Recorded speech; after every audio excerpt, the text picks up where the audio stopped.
Olá a todos, muito bem-vindos e bem-vindas a mais esse vídeo aqui da nossa série de introdução às equações diferenciais. E agora a gente vai começar a ver como a gente pode trabalhar com EDOs de segunda ordem. Então, Wow! Bart, warm up the car. We're going to Duff Gardens.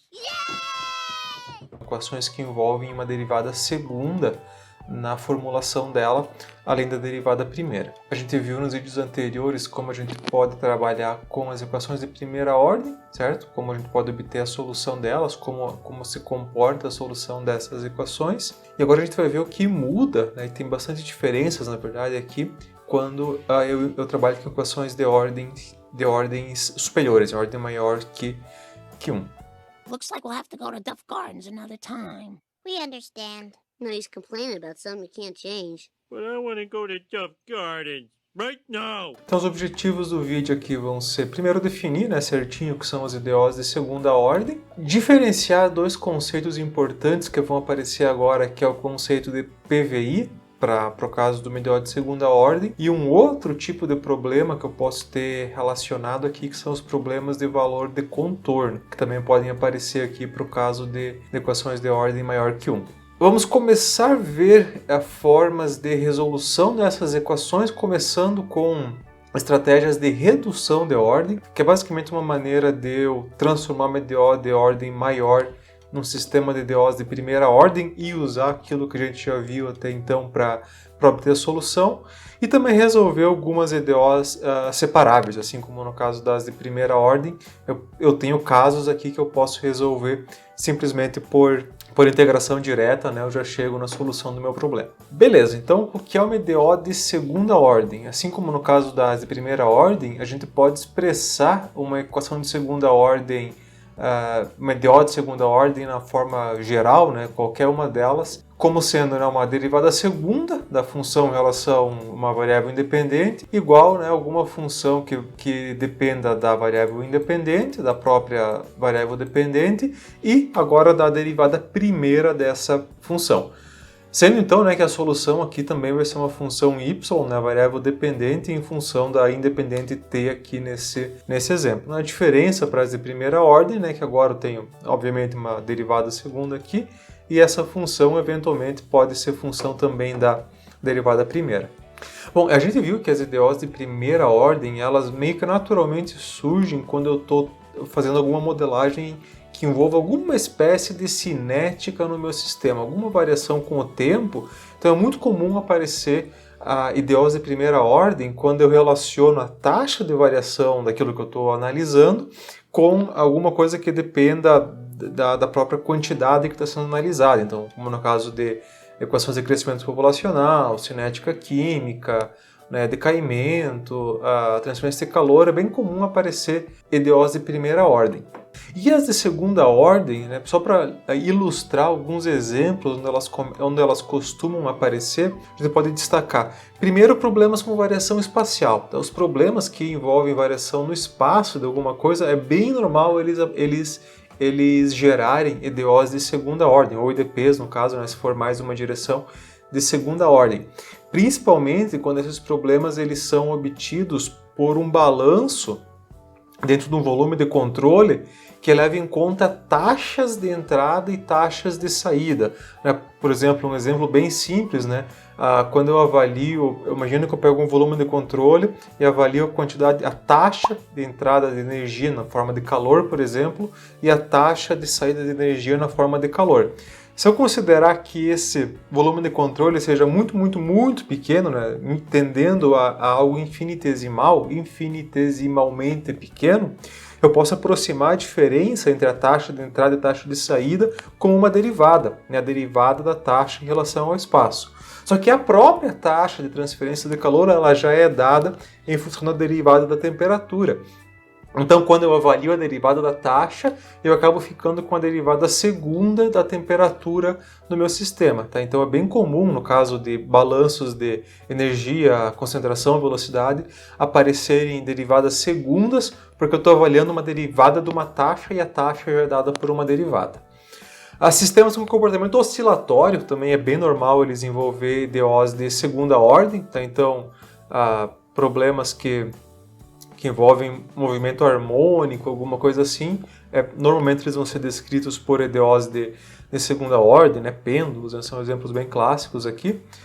A resposta dinâmica de processos químicos, especialmente quando tem associado aqui um controle, um controlador nesse processo, a resposta dinâmica que seria, né, como ele varia ao longo do tempo. Então, quando a gente trabalha com controle de processos, é bem normal ter sistemas que têm uma dinâmica de segunda ordem, que está associada aqui a uma EDO de segunda ordem, que relaciona como uma mudança, né, como uma mudança na entrada do meu sistema, ela vai se propagar até a saída, né? Essa é uma informação fundamental para eu conseguir ajustar o controle do meu processo. E também a resposta mecânica de sistemas sujeitos à ação de forças. Aqui principalmente por conta da segunda lei de Newton, né? Porque quando a gente avalia a resposta mecânica de um sistema, normalmente a gente faz isso através de um balanço de forças que estão atuando nesse sistema.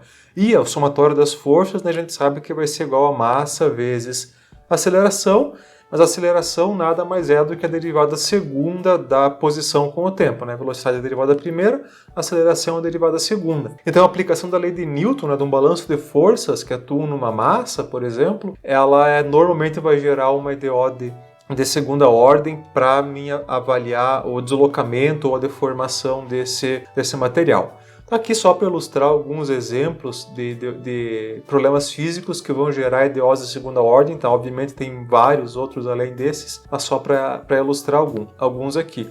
As EDOs de segunda ordem, elas são bem comuns, assim como as de primeira ordem, tá? As de primeira e de segunda ordem, elas são bem comuns de aparecer em problemas práticos de engenharia. A gente não vai ver nessa série muito como lidar com equações de ordem maior do que 2. Primeiro, porque normalmente o que eu tenho que fazer é só uma extensão da teoria associada com as EDOs de segunda ordem, né? Então, onde aqui eu tenho coisas envolvendo 2, né? Eu vou ter coisas envolvendo mais que 2 para as EDOs de ordem superior. E também elas não são tão comuns de aparecerem em problemas práticos quanto as de primeira e segunda ordem. Podem aparecer, claro, né? Por exemplo, as de terceira ordem, elas costumam aparecer em algumas análises de sistemas elétricos, por exemplo. As de quarta ordem aparecem quando se trabalha com análise de estabilidade, especialmente quando eu aplico operadores vetoriais de segunda ordem em cima de um outro operador vetorial de segunda ordem, por exemplo, Laplaciano, alguma coisa assim. Então, eventualmente, na linha alguma manipulação matemática, podem aparecer EDOs de quarta ordem. De quinta ordem, pessoalmente, eu nunca vi até hoje uma aplicação para uma EDO de quinta ordem, mas provavelmente deve ter alguma também, né? Se a gente procurar com cuidado. Mas aqui a gente vai focar nas de primeira e segunda ordem, né? Que são disparado as mais comuns.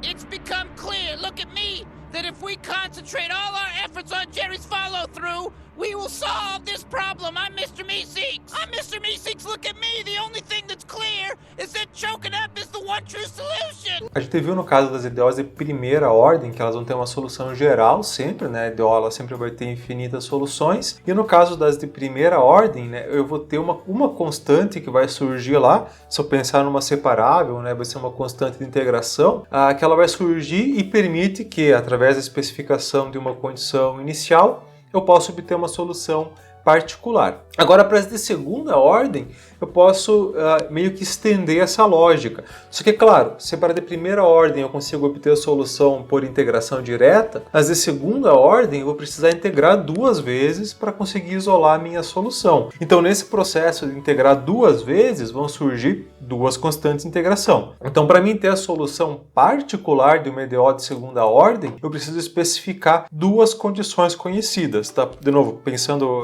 isso vai surgir naturalmente na solução do problema, mas eu posso pensar de modo geral que eu tenho que integrar duas vezes, vai ter duas constantes de integração. E de novo, eu posso estender essa ideia para as de ordem maior que 2 também. Se eu tiver uma de terceira ordem, tenho que ter 3 condições conhecidas, na quarta ordem, 4 e assim por diante.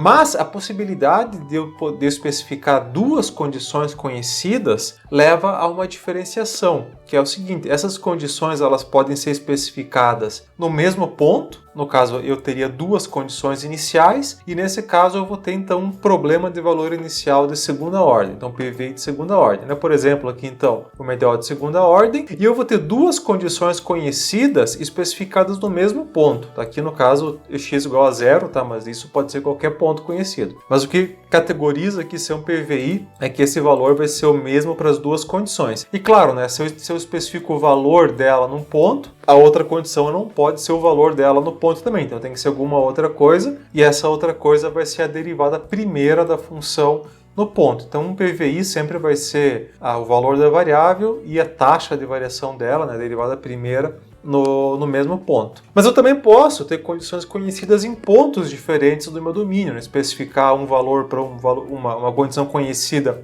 para um valor de x e uma outra condição conhecida em outro valor de x. Sem problemas, tá? Isso possibilita que eu tenha a solução particular do meu problema também. Mas nesse caso, então, quando eu tenho duas condições especificadas em pontos distintos, a gente vai chamar essas condições de contorno, tá? Para diferenciar das condições iniciais.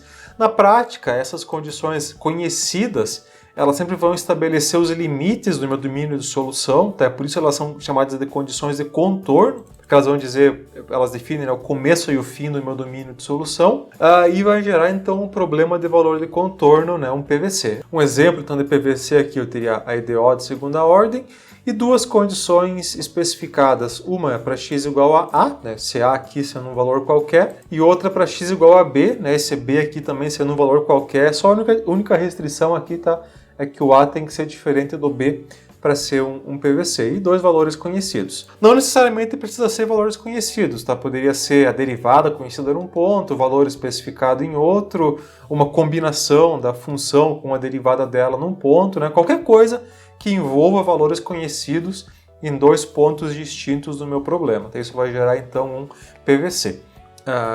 De modo geral, tá? PVI estão associados a problemas com variação no tempo, como é o valor inicial, e PVCs com problemas de variação no espaço.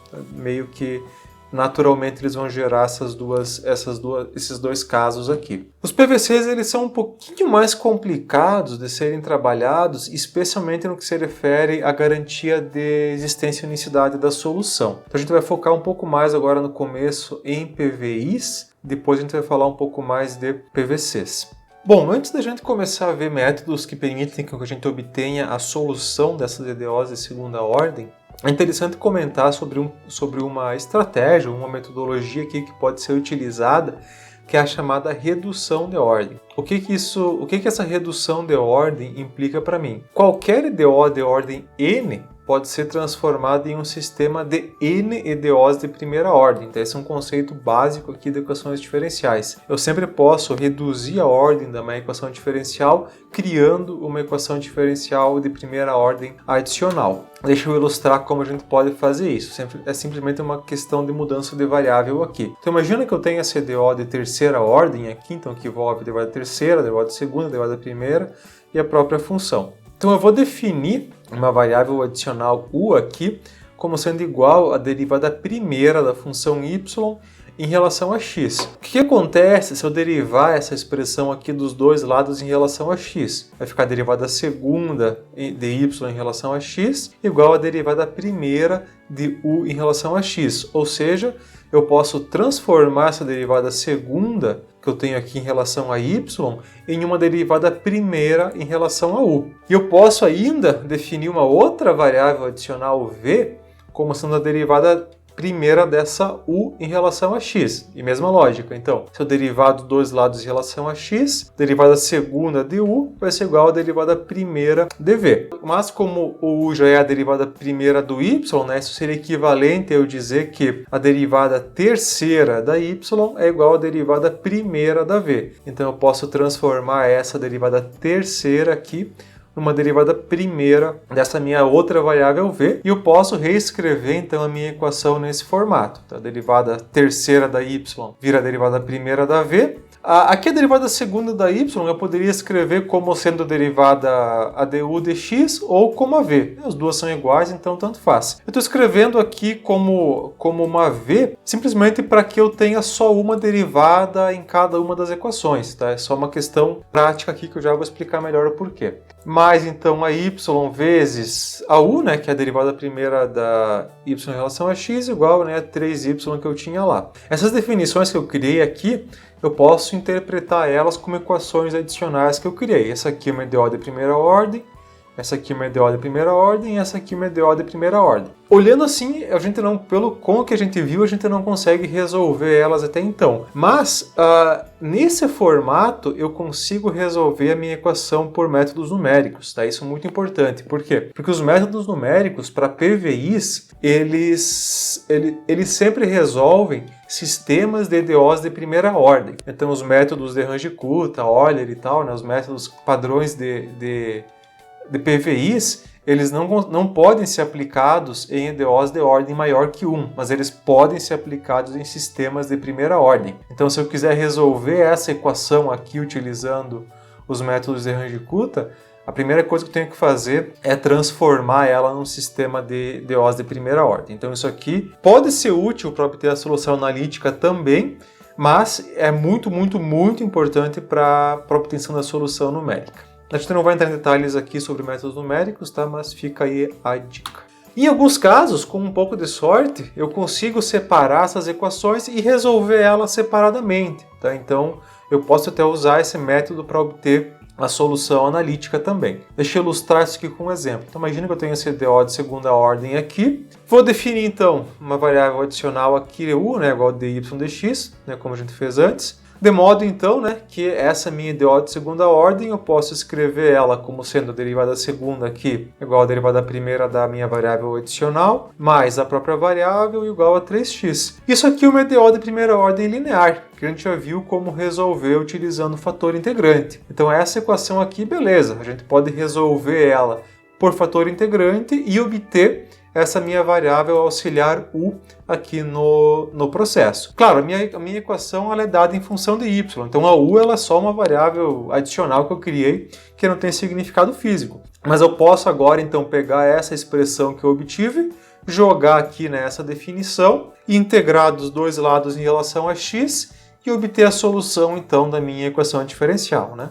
Só integrando essa expressão aqui, eu chego nessa solução aqui embaixo. E vejam que apareceu aqui duas constantes de integração. Uma que vai aparecer aqui no fator integrante e outra que vai aparecer quando eu integrar aqui, né, em relação a x uma segunda vez. Então temos aqui a solução geral da nossa equação diferencial. Quando que esse método vai funcionar? Basicamente quando a variável y não aparece de forma explícita na minha equação. Se eu tivesse alguma coisa aqui que envolvesse a variável y, quando eu fizesse a mudança de variável, essa minha nova função aqui ia ter tanto a u quanto a y. Então eu não ia conseguir resolver ela com os métodos que a gente viu até agora. Então não ajudaria nada o meu problema. Mas, quando a equação envolve só as derivadas da função, eu posso obter uma nova equação que não dependa da variável original e, com um pouco de sorte, eu tenho algum método que eu possa utilizar para resolver ela, né, como nesse exemplo aqui.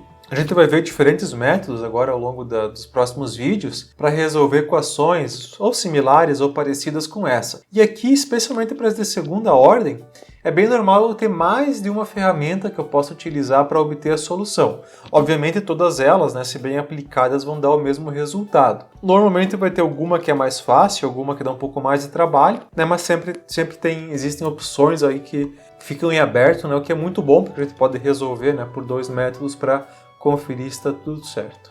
E assim como para as EDOs de primeira ordem, em alguns casos, né, eu posso ter a solução por integração direta, quando a minha equação permite essa separação das variáveis do que é função de um y de um lado, que é função de xt que seja do outro, eu posso integrar nos dois lados e obter a solução por integração direta. Como eu comentei antes também, né, para as EDOs de segunda ordem, a única diferença é que eu vou ter que integrar duas vezes em relação à variável independente. Deixa eu ilustrar então aqui com um exemplo, na verdade aqui um exemplo até de um sisteminha de equações, para a gente ver como a gente pode aplicar essa ideia de resolução por integração direta. Esse é um problema clássico aqui da mecânica dos fluidos, então onde o meu objetivo é obter o perfil de velocidade. O perfil de velocidade aqui é a função que descreve como a velocidade varia ao longo de uma posição. para escoamento de dois fluidos immiscíveis entre duas placas planas. Então imagina que eu tenho aqui um sistema confinado, né, entre duas regiões planas, e eu tenho dois fluidos immiscíveis, né, uma água, óleo, alguma coisa assim que eu posso imaginar, qualquer coisa que não se mistura, que estão escoando nessa região. Eu quero obter aqui como a velocidade desses meus fluidos varia ao longo da posição Y aqui, ou seja, ao longo da altura, né, desse meu sistema aqui. Então a variação de velocidade do fluido 1, que seria a V1 aqui, e do fluido 2 ao longo dessa região aqui, eu posso obter elas por essas expressões aqui embaixo. Aqui tá, eu já estou dando a expressão final, mas isso aqui é uma equação que vem de uma simplificação das equações de Navier-Stokes, já assumindo aqui um monte de hipóteses no processo, tá?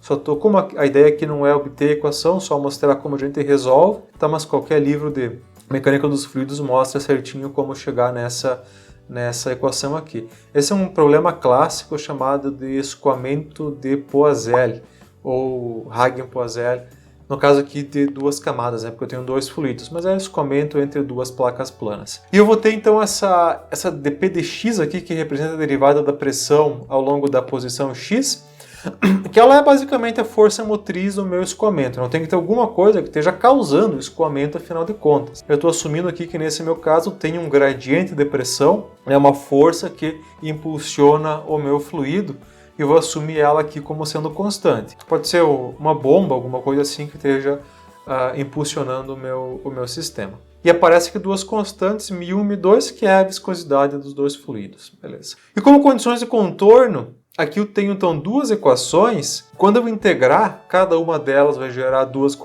constantes de integração. Então eu tenho que ter 4 condições conhecidas para satisfazer o meu problema. Eu vou especificar então, primeiro, que a velocidade, eu estou colocando y igual a 0 na interface entre os dois fluidos, y igual a menos 1 seria a placa inferior, então a velocidade do fluido 1 na placa inferior é 0, condição de não deslizamento padrão aqui. A velocidade do fluido 2 na placa superior, que está lá em y igual a 2, também é 0. E na interface entre os dois fluidos, primeira coisa, eu vou ter que a velocidade dos dois é igual, né? Se eles estão em contato, eles vão estar escoando com a mesma velocidade. E fazendo um balanço na tensão de cisalhamento, também depois de assumir um monte de hipótese, que a interface não se deforma, o fluido newtoniano, enfim, um monte de coisa, eu chego nessa expressão aqui para garantir a continuidade da tensão de cisalhamento. Então eu vou definir aquela constante de Pdx, vou chamar de P, para não ficar reescrevendo isso o tempo todo, e vou integrar em relação a y nos dois lados. Mesma lógica das de primeira ordem, né? Quando eu integro a derivada